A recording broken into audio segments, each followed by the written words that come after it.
Okay.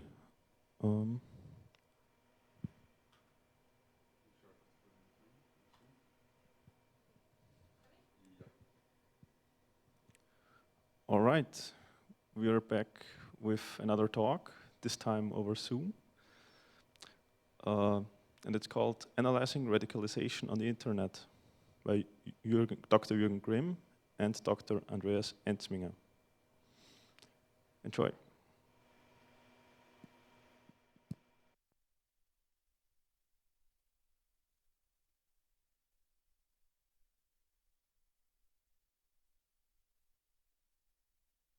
Yes, Jürgen Grimm and my partner Andreas Enzminger will present you something about radicalization on the internet, and we will focus on the methodological aspects. We are part of a project called COMWAD, Communication Patterns of Radicalization, and we will show you something about our methodology and our results.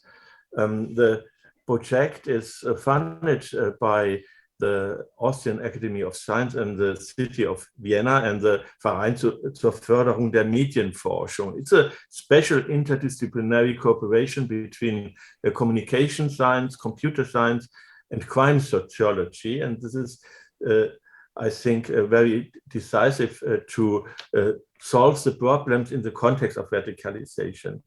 We will identify the potential radicalizing communication and the channels in the social networks. This is one of our topics. And the other is to make research about media effects in the context of radicalization. We made a survey on radicalization during the Corona crisis. This is additional, but today we will focus on the aspect of analyzing radicalization on the internet, and especially the RADIX instrument and the comparison between evaluation of conventional and automatic content analysis. This is a point. This is our group. You can see this. We will show you this also on online. And next, we will bring you something about the methodological study. And this is a part of my partner, Andreas Enzminger. Please, this is your stage now. Yeah, thank you very much. Also, a warm welcome. Yeah, I want to discuss a bit and tell you something about the study design and the model behind our study. So it's called, as we heard, RADIX, the model of radicalization. In this case, radicalism is not necessarily extremist. So a differentiated concept of radicalization is advocated, which is compatible with democracy on the first two levels. You see here in the center of the model, and only transform into extremism through hostility to democracy and advocacy of violence. So we see the first two stages are system criticism and system change. So this is radical but not extremist. And on the third and fourth level, we have anti-democratic attitudes and the legitimization of political violence. So level 1 and 2 can contribute significantly to the liveliness of political debate in democracy, while levels 3 and 4 undermine democratic forms of decision-making and the requirements for peacefulness in political disputes. So this differentiation of the concept of radicalization has important consequences for empirical analysis and also for the prevention strategies that can be derived from it. So as you see in the model, radicalization is a multifactorial process characterized by the interplay of push, dynamic, and pull factors. So very different factors can affect democracy, compatible and extremist manifestations. So fundamental is the empirically supported finding that no single factor, but rather a combination of factors, a bundle of factors, contain the greatest predictive validity and for radicalization processes. So you see the factors shown here on the left in the slide are more or less explicitly articulated in postings on social media platforms, forums, and so on, and must be intersubjectively validated by coding rules. They are categorized here into the three forms: push, dynamic, and pull factors. Since it is especially helpful for the presentation of the results, I would like to briefly discuss the dynamic factors of the model in more detail. Here, a distinction must be made between emotional and cognitive dynamic factors. So emotional factors are, for example, empathy, the striving for meaning, aggressive expressions, or moral outrage. So the latter we should keep in mind for the results that follows later. Moral outrage is determined by subjectively perceived injustices, misdeeds, or crimes, and so on. It results from identification with victims or victim groups who are wronged or treated badly. So the emotional factors are contrasted with the cognitive factors and are shaped, among other things, by values, identity constructs, prejudice, complex ideas like conspiracy theories, and also worldviews. So worldviews govern the way people interpret the world against the background of the known, which has been schematized into a worldview, and new experiences are evaluated and accommodated to existing world knowledge. So world views can refer to the whole world in general, but also to life world spaces like state, the province, or the neighborhood. So these worldviews can be assigned to three subcategories in the model of RADIX. Is the world presented or perceived as unjust, anomic, or threatening? The latter is known under the term scary world, which will also play an important role in the result chapter that follows. Anomic worldviews are coded if the world is experienced as chaotic, without any rules and without sufficient order. So in contrast, the analysis of hate and contempt speech here on the right of the slide, on the right side of the model, is linked to specific words or word catalogs. So, however, to date, there has been insufficient clear evidence of how the links to radicalization and violence work in detail. The RADIX model opens up the possibility of examining the predictive validity of hate speech more detailed. So violence is specifically operationalized in the model because its linguistic manifestation as symbolic violence or advocacy of violence and willingness to use violence can deviate from the fourth level of the radicalization. Thus, it is conceivable that the articulation of symbolic violence correlates with system criticism, but not with the legitimization of political violence, for example. Nor does the use of hate and contempt speech necessarily correlate with a willingness to commit, for example, a terrorist attack. So expressions of violence, the model assumes, follow their own respective logics, as do the articulation of radicalism and hostile use of language, whose empirical correlations are to be empirically investigated, but not theoretically prejudiced. This special triangular construction of separate logics of radicalization, hostile language, and violent content in the RADIX model, the complex interaction between them moving to the center of our interest with corresponding operationalizations through content analytical categories.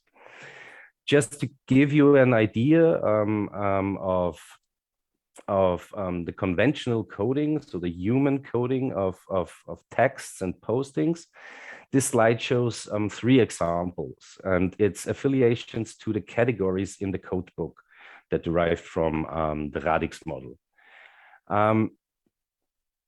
One important part is that the unit of analysis included 3 Facebook postings, each before and after a posting from the sample, in order to be able to better classify the context of the message. So this contextual analysis is a major strength of human coding compared to our automated methods and possibilities. Just as an information and additional, we had 12 human coders in our team. We achieved a reliability coefficient of 0.85, meaning a match of 85% of all the codings, which is pretty strong in such a huge sample. Also, all the postings were in the original form in published in German. So this is just a translation. And I just want to give you the example on the left side and on the right side, because there is the differentiation between extremist and radical coding or affiliation. So let's start with the first comment. It derived from our sample. First, close the borders, then Austria should be cleansed of these refugees immediately, 9 millimeters in the head, and the matter is settled. So our coders try to affiliate now parts and extracts of this post into the codebook or into the category system. So we have a system change, but also a legitimation of political violence. So in our theoretical view, this is an extremist form of a political, let's call it attitude or speech. You also find ideologies for the worldview and also enemy images. It's filled with aggression, xenophobia, and also depicts a kind of scary world. So all these bits and pieces are went into our category system and in our code sheets. On the right side, you find a posting from an Islam channel. So those damn infidels, exclamation marks. The Islam is the only true religion, and if we all lived by its rules, this dunya would be a paradise. This is also, they are voting for a system change. This is radical, but not extremist. They have a kind of propaganda of a new worldview, an idea of man. You find reference groups, enemy image, the mindset and the political goal is there presented. Also, hate speech could be coded, and also there's a kind of aggressive attitude behind. So just to give you an idea how to take bits and pieces of out of the postings and try to code it and later analyze it. In this slide, we see the two sample groups of the two waves we conducted in April and May and August and September in 2018. The population is the respective database, which was provided to us by the computer science group we heard before from the University of Vienna. In total, we had nearly 12,000 postings, so 11,800 postings from 21 public Facebook groups. So all this content and all this analysis based on freely accessible and public groups. So it's not a hidden forum, it's not a hidden group, it's all freely accessible from two waves.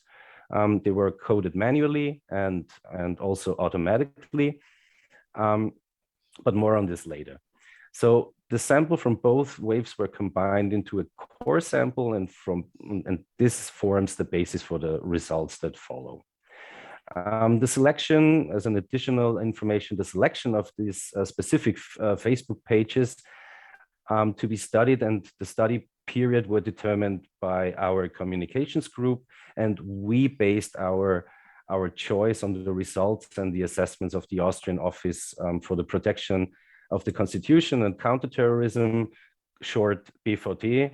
Maybe you heard something about this nice institution in the media, but anyways, the selected groups or sites are currently under observation by this institution or have already been classified as an extremist and group and include politically committed groups on the right, left, and also with an Islamist background. Okay, this is just the introduction and our sample. In the following slides, I would like to present a few results to give you a sense of the depth of the model, and on the other hand, to illustrate the related policy implications we can gain out of the results. Let's start right away with the central dimension, namely the 4 stages of radicalization. As we heard before, we defined the first 2 stages as radical, but still compatible with an intensive political discourse. Only stage 3 and 4 are, according to the model, incompatible with democracy, or we name it extremist attitude. In the upper left corner, you can see the number of coded postings in the 3 groups: left-wing, right-wing, and Islamic. To test the significance between the groups, we conducted an ANOVA. The between group column shows the significant differences between the 3 groups. 3 call signs indicate a highly significant difference with a p less than 0.01. 2 call signs, exclamation marks, with a p less than 0.05, and 1 call sign indicates a statistical trend with a significance on a 10% level. Okay, but this is just the description of the slides coming also in the following. What can we say about the results? So between 10 and 15% of all the postings contain explicitly radical, not extremist, this is important, articulations in our sample. The remaining postings are located in the pre-radical space defined by the platform affiliation as such. Compared to the other groups, criticism of the system is expressed significantly more often in the politically right-wing groups. At the first extremist level of the model, in the case anti-democratic attitudes, the distribution is similar, but at a much lower level, okay? Also important to note that the relatively low explicit radicalization rate and also the index we see in the last in the last row can be evaluated as a consequence of, for example, camouflage techniques or targeted recruitment strategies. So if the radicalization index is the lowest on the Islamic sites and or channels, this can be explained at least in part by the pressure of the persecution by the state regulators, which leads to a shift of radicalized communications, for example, in closed forums, in closed channels or closed groups. In addition to the distribution of the different levels of radicalization in the political spectrum, however, a general dynamic is illustrated here. Namely, there is a correlative 0 relationship between system criticism as a basic level of radicalization and extremist articulation. So hostility to democracy and also the use of political violence to change something in society. Therefore, one cannot and should not speculate on a probable transition to extremism from the basic stage of radicalization. There is no logical continuum in our data. We found it by now. Rather, the crucial boundary between non-extremist and extremist radicalization must be sharply emphasized, and democratic participation opportunities opened up to system critical forces. Okay, this realization plays a particularly significant role in communicating with dropouts from extremist groups, for example. Yeah. In the next slide, I want to show you how the discourses within the studied groups proceed. In general, it could be shown that the discourse quality index, which was formed from the 4 areas of justification, solution orientation, respect, and doubt, you see it on the left side of the slide, is higher in the area of the right wing and the Islamic Facebook pages than in pages of the left wing prominence. So if right-wing postings increase the link for communications compared to others due to more justification and doubt articulation, for Islamic page, it's mainly the respect expressions. So you find a lot of formulation that are respectful or try to sound respectful in their discourse. This means that the effectiveness of propagandistic activities as well as recruitment opportunities must be considered particularly high here. So it's not only a disadvantage, it's also for us as a communication scholars, it's an opportunity to link our communication to this specific groups. Also important to say, furthermore, is that the myth is dispelled that right-wing and also extreme right-wing sympathizers communicate in an under-complex manner and indulge in a pure hate orgy on the internet. It's similar to the followers of conspiracy theories in our days. These findings shows that these groups underpin their ideologies with extensive attempts at justification and articulation of doubt, and that their discourse is anything but one-dimensional or trivial. So this is an urban myth we have to get over to really deal with this kind of extremist groups. Okay. In this slide, I want to discuss, as I mentioned before, the dynamic factors and especially the emotional factors here. Among the dynamic factors, moral outrage stands out in particular. So moral outrage over scandalous grievances and hostile acts by foreign groups is one of the central motivators of radicalization processes in both the non-extremist and also in the extremist senses of the word. It provides the justification for aggressive counter-reactions, which in extreme cases can as far as license to kill. Professor Grimm will talk about this specific point later on. To put it bluntly, one could say that all extremist perpetrators were first, subjectively at least, victims before they empowered themselves to launch a morally motivated counterattack on a foreign group. So therefore, communicative strategies that call for moral ostracism or extremists mostly fall flat because they miss the moral quality of the extremist attitude. Another dynamic factor of radicalization is the acceptance of conspiracy theory, which flanks moral outrage from the cognitive side coming from the dynamic factors. They see a complex with secret powers that works also plausibilize action against the powerful and against this corrupt world. Under such conditions, democratic negotiations and of opinions and discursive findings of suitable solutions to problems are out of the question here. So while moral outrage seemed to be universal of radicalization, vaulting left, right, and Islamic communication spaces on the internet, conspiracy theories are particularly popular among the right-wing communicators. We also have the empathy dimension here and the experience seeking, but this is a minor role. These are all socio-psychological constructs. We were a bit surprised, but we couldn't find it in our data. So empathy and this experience and sensation seeking is not a major role in this radicalization process.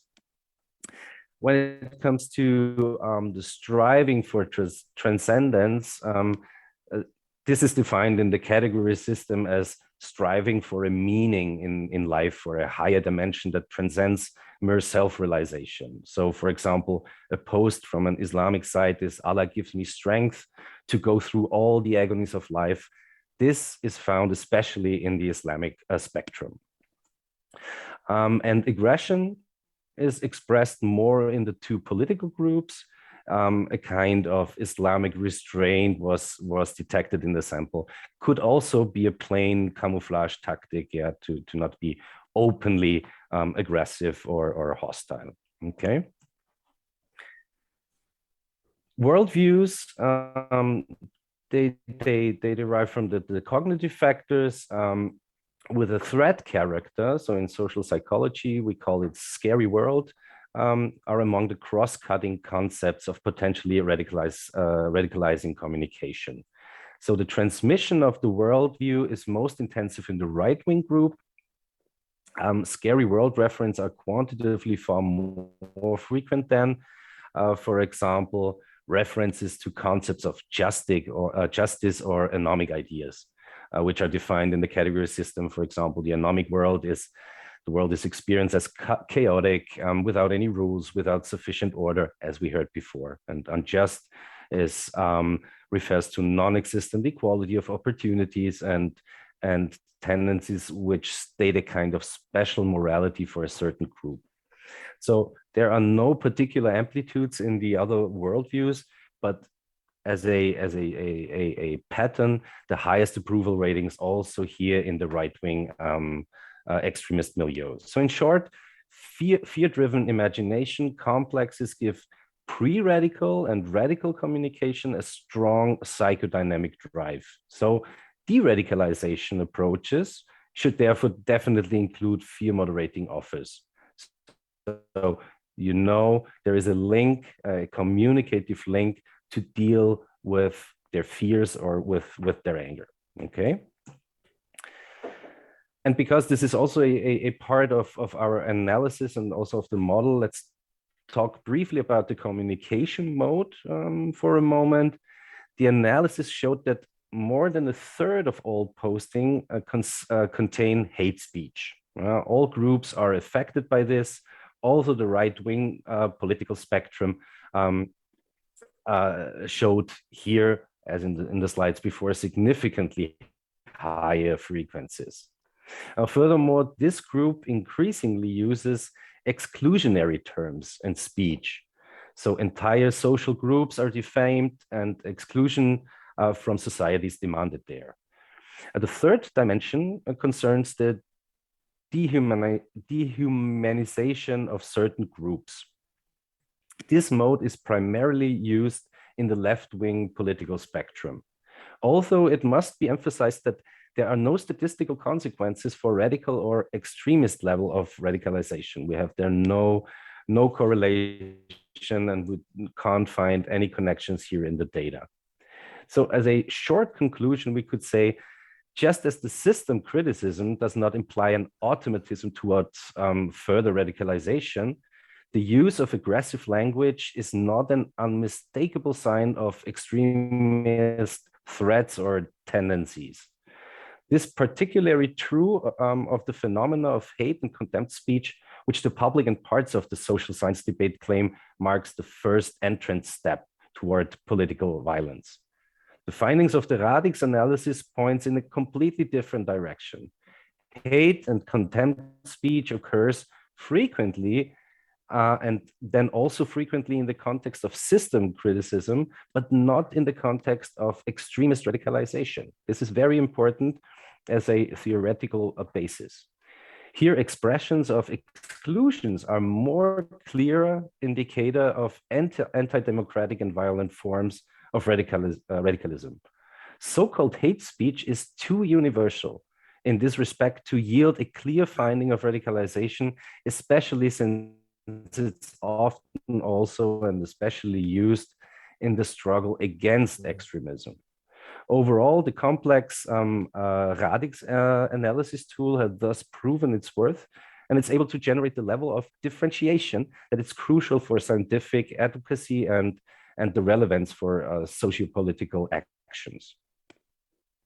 But this is just a part of descriptive results coming out of our analysis. And Professor Grimm will now try to communicate now the prediction power of this model coming up in the next slides. The floor is yours. Thank you.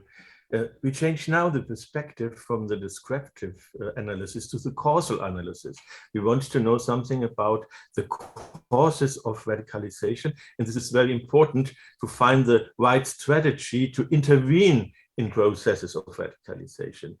And what you see in our master frame, this is a model for structural equation models. This is a specific social science approach to combine a lot of variables in a master frame and then to research the details and to find out the causal connections. This is the aim of this approach. And what you see in the left side is the independent variables which explain the process of radicalization.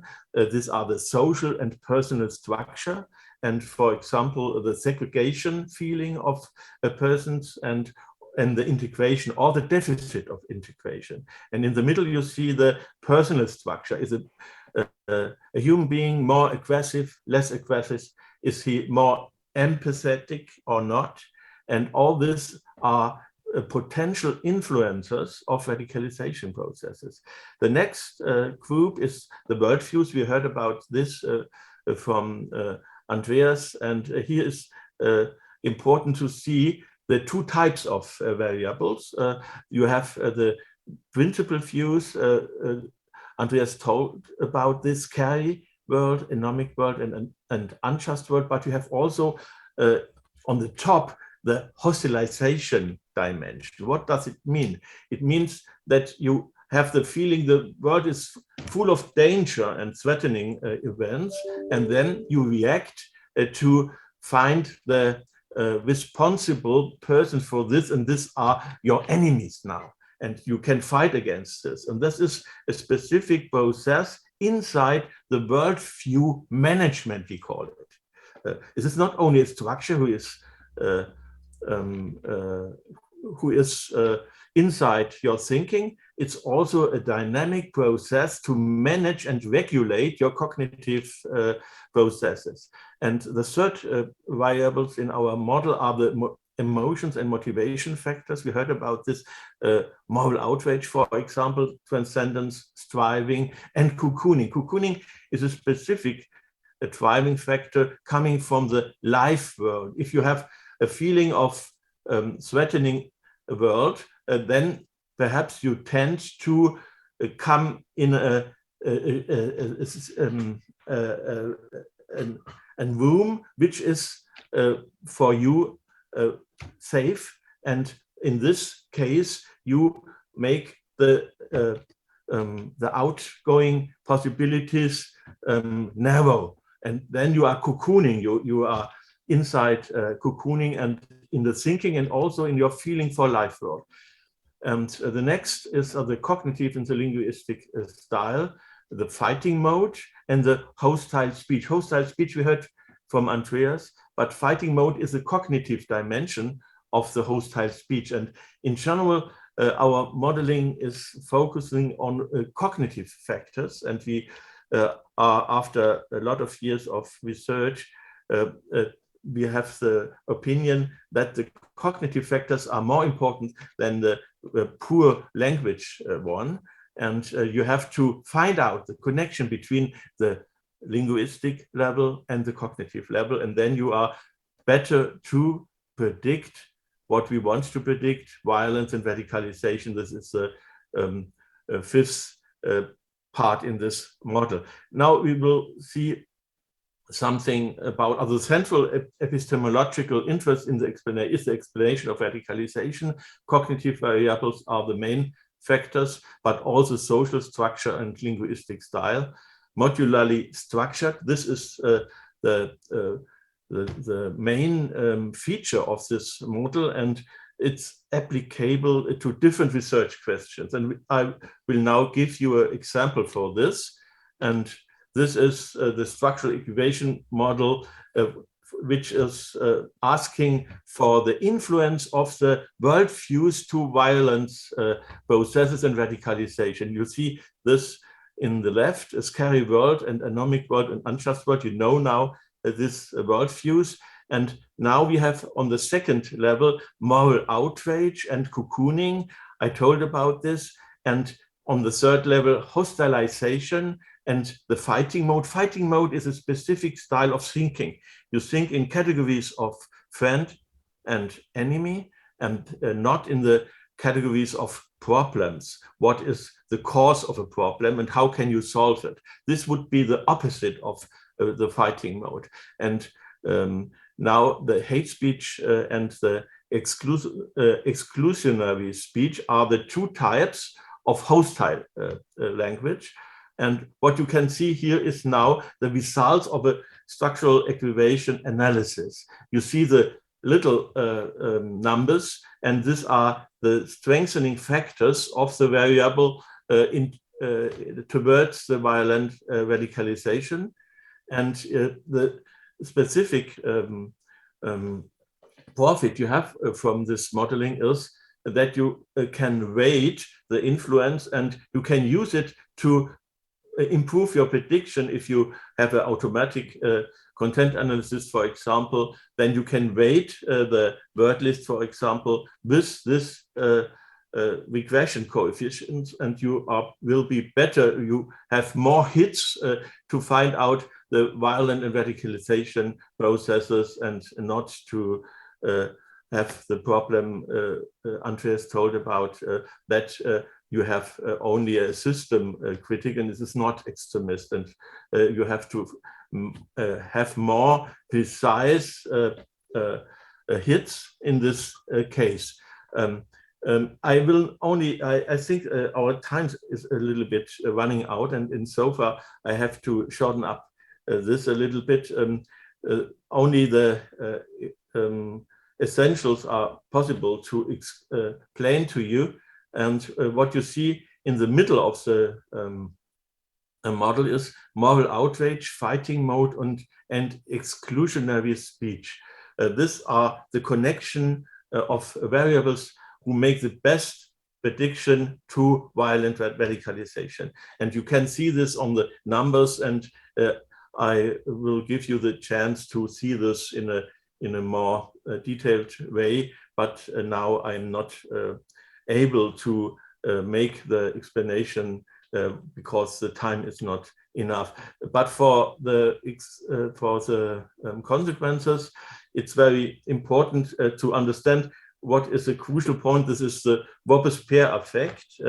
It's other name for moral outrage in a higher level. What does it mean? What makes people to radical persons? It's in a main factor is they are thinking in moral categories. This is our result from different approaches to radicalization processes, and we call it Robespierre effect. Robespierre was the leader of the French Revolution, and he made a lot of death penalty against their enemies, and he was a person of high moral in his self-understanding, and in so far it's a prototype for a person who thinks he is very moral, but he's very gruesome. And this is what also happened with people who are in the process of radicalization. They are fighting for right and moral values, and they are thinking, they have the moral in the back, and they can now use all the methods, including the violent one, to make a punishment for the perpetrators, for example. And this mechanism is very decisive to understand the radicalization process at all. We go now to a summary, a result of the causal analysis, weak effects of the hate speech, but strong effects of exclusionary speech on radicalization.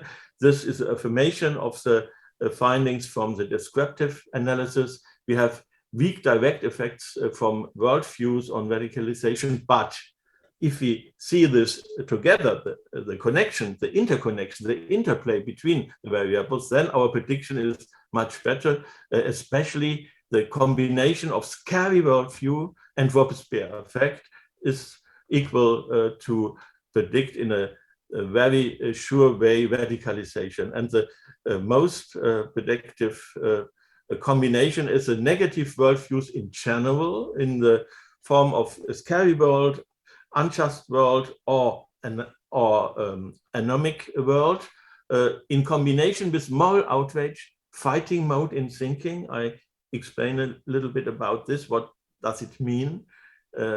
Exclusionary speech. This is strong radicalization. I hope you have a short insight and understanding what is a crucial point in our model. And now we have to present something about the comparison of conventional and automatic content analysis, because our aims are not only the content one, but also the methodological aspects of radicalization analysis. Please, Andreas, keep on speaking. Yeah, thank you. Basically, we will provide you the set of slides. So here is in short the analysis our computer science group did, but I will skip that. You can read it later on. But I want to the core problem or the core perspective in the sense of conventional and automated content analysis, and maybe some experts of you can give some insights of your work. Basically, conventional and automated content analysis, so themselves based on different logics and objectives, were combined in the project in two ways. One way was interpretative linking of independently determined results of automated and conventional content analysis. The gain of knowledge is achieved by comparing the results of both forms of analysis. And the second way was the creation of word lists for individual variables of the conventional content analysis, which are fed to the automated analysis in order to determine their hit accuracy. The excess of cases from automated analysis provides a measure of the human-machine gap, we called it, which results partly from, of course, errors by human coders, but also partly from the fuzziness of automated processes itself. So from this indication can be drawn, so you see here on the slide four variables where we tried to find this human-machine gap. From this, indications can be drawn from improving search strategies, for example, and conventional content analysis, and for intelligently linking them. Because the sheer mass of postings and content on the internet, it's not possible to code all this stuff with human beings. So we try to find an automated way to filter all this stuff and all these postings on the internet and try to, okay, where can we hook on and try to de-escalate, and which ones are lost or not achievable to reach out for them. So this was done multiple staggered evaluation loops of conventional and automatic analysis steps. And as I said before, it was for these four central variables like radicalization, conspiracy theories, hate speech, and exclusionary speech. In the automatic content analysis, each category was assigned an open-ended weighting. So the weighting of the keywords was based on the criteria of frequency and exclusivity. So the more frequently a word is mentioned within a category, the higher is their weighting.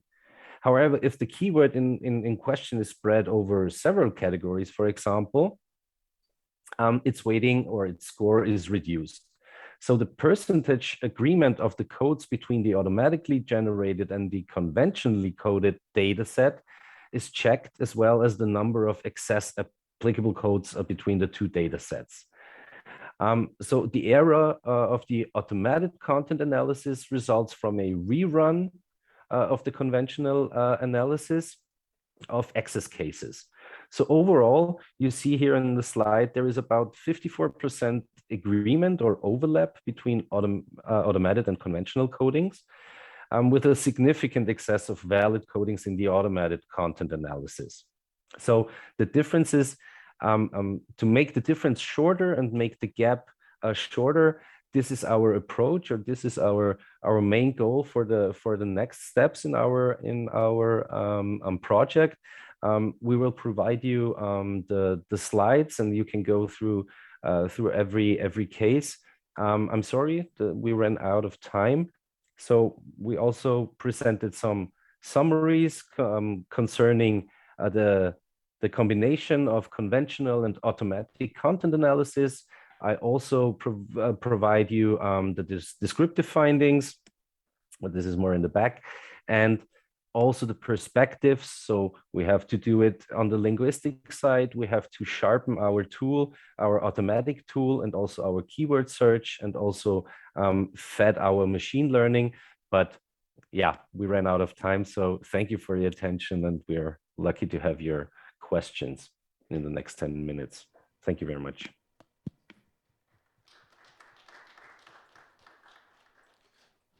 Thank you very much. Are there any questions? Okay, there is one question from the chat. So, what are real-world changes that could be achieved based on your work? Are there social projects based on it? Is there automated scanning for radicals or radicalization online?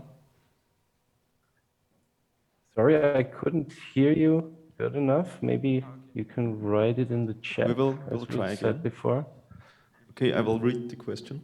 What real-world changes could be achieved based on your work?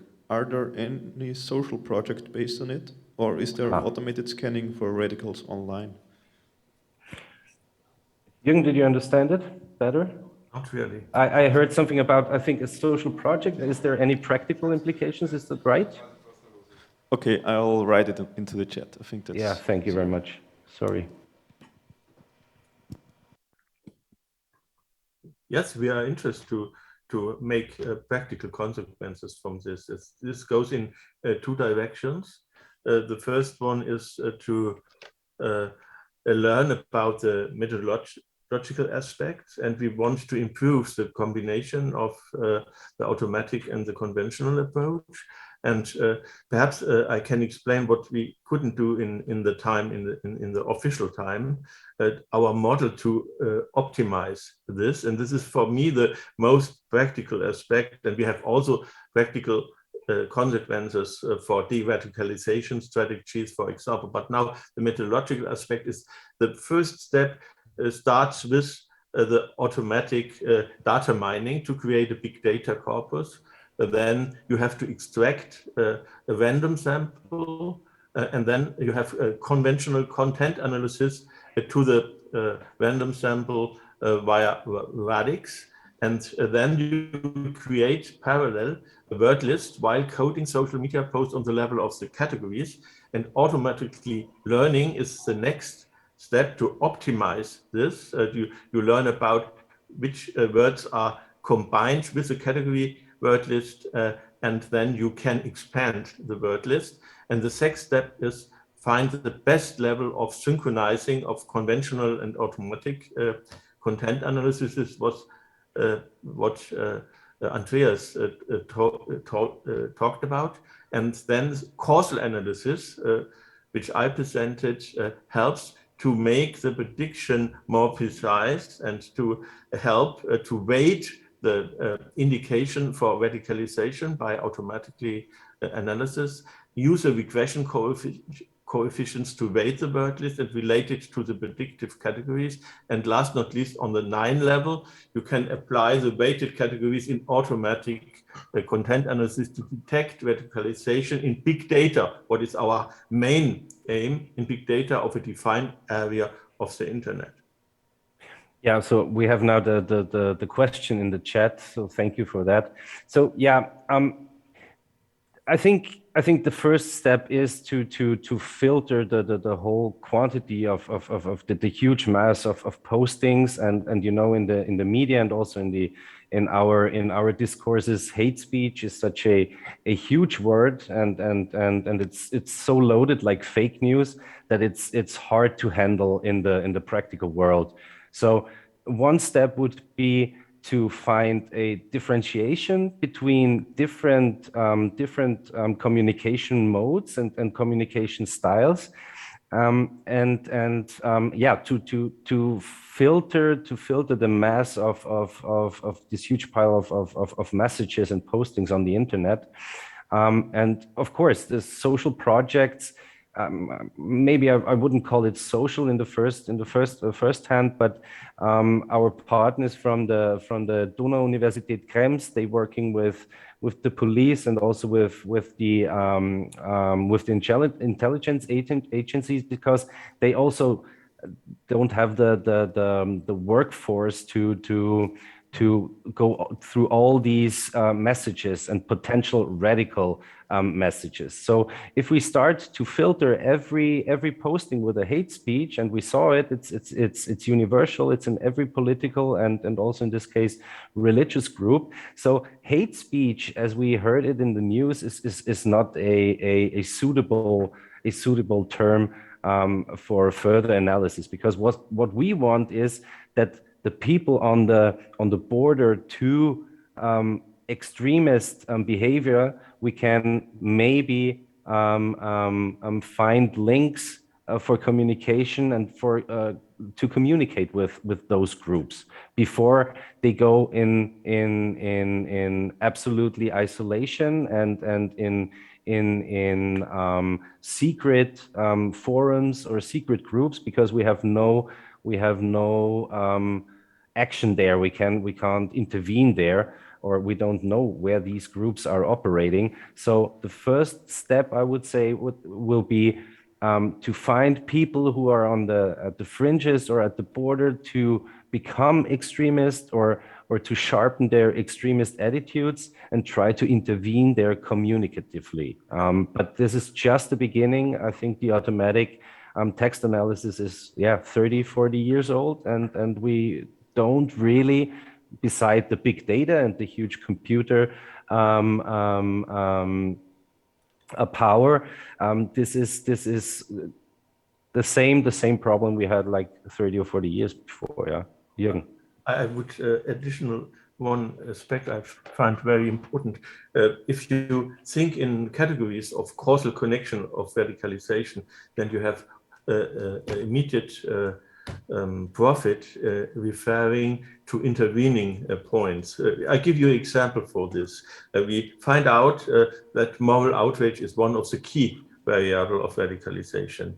If you think in categories of sense making in life world, you can have a strategy for de-radicalization using alternatives of fighting sense. You have to give the people alternatives for their needs they have to live in a sensible way. This is one of the most important aspects of our model, and we can affirm this with empirical data. And another one is that you can see they want to cope with a threatening world.